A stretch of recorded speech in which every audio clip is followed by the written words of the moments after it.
പ്രസവരക്ഷ ചികിത്സ എന്നുള്ളതിൻ്റെ ഒരു പ്രസക്തി അല്ലെങ്കിൽ ഒരു റിലവൻസ് എന്ന് പറയുന്നത് ഏറ്റവും അടുത്തുള്ള ഇത് നോക്കിക്കഴിഞ്ഞാൽ ഒരു 3-4 ദിവസം മുന്നേ ഒരു ഏപ്രിൽ 18-ാം തീയതി നമുക്ക് എല്ലാവരും കേട്ടറിഞ്ഞൊരു വാർത്തയാണ്.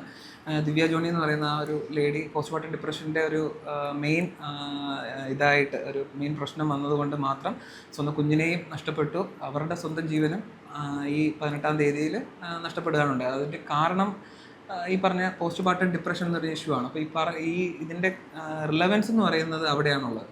നമുക്ക് ഇപ്പോൾ ഈ പ്രഗ്നൻസി ടൈമിൽ ആ ഒരു ഹെൽത്ത് കെയറിനെ നമ്മൾ കെയർ ചെയ്യുന്ന പോലെ തന്നെ, അല്ലെങ്കിൽ വീട്ടുകാരും അച്ഛനും അമ്മയും എല്ലാവരും കൊടുക്കുന്ന ആ ഒരു കെയറിൻ്റെ ഒരു കണ്ടിന്യൂവേഷൻ എന്ന് പറയുന്നത് ആക്ച്വലി വേണ്ടത് ഈ പോസ്റ്റ് പാർട്ടം പീരീഡിലാണ്, അല്ലെങ്കിൽ പ്രസവത്തിന് ശേഷമുള്ള ഒരു സമയത്താണ്.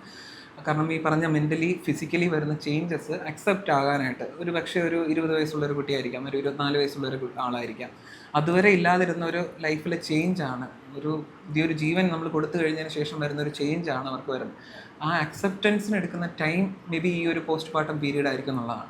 ചിലരത് സർവൈവ് ചെയ്യും, ചിലരതിനെ ഈ പറഞ്ഞ പോസ്റ്റ് പാർട്ടം ഡിപ്രഷൻ ഇഷ്യൂസിലൊക്കെ പോകുമ്പോൾ അത് ഫിസിക്കലിയും മെൻ്റലി കിട്ടുന്ന കെയറിന് വരുന്ന വേരിയേഷൻസ്, അല്ലെങ്കിൽ ചുറ്റുമുള്ള സാഹചര്യങ്ങൾ, അതിനൊപ്പം തന്നെ ഈ ഫിസിക്കലി വരുന്ന ആ ഒരു സ്ട്രെയിൻ ഉണ്ട്. നമ്മൾ ആ ഒരു വെയിറ്റ് ബെയറിംഗ് ഒക്കെ കഴിഞ്ഞതിന് ശേഷം കുറച്ച് നല്ല റെസ്റ്റ് എടുത്ത് കുറച്ച് ദിവസം ഇരുന്നതിന് ശേഷം പെട്ടെന്നുള്ളൊരു ഇമ്പാക്റ്റ് നമ്മൾ ആ പ്രസവത്തിന് കൊടുക്കുന്ന ആ ഒരു എഫേർട്ട്, എനർജിക്കൊക്കെ വരുന്ന ആ ഒരു ഇതിന് ശേഷം വരുന്ന ഒരു മസ്കുലർ ഹെൽത്ത്, ഇതൊക്കെ അവരെ ഭയങ്കരമായിട്ട് ബാധിക്കുന്നുള്ളതാണ്.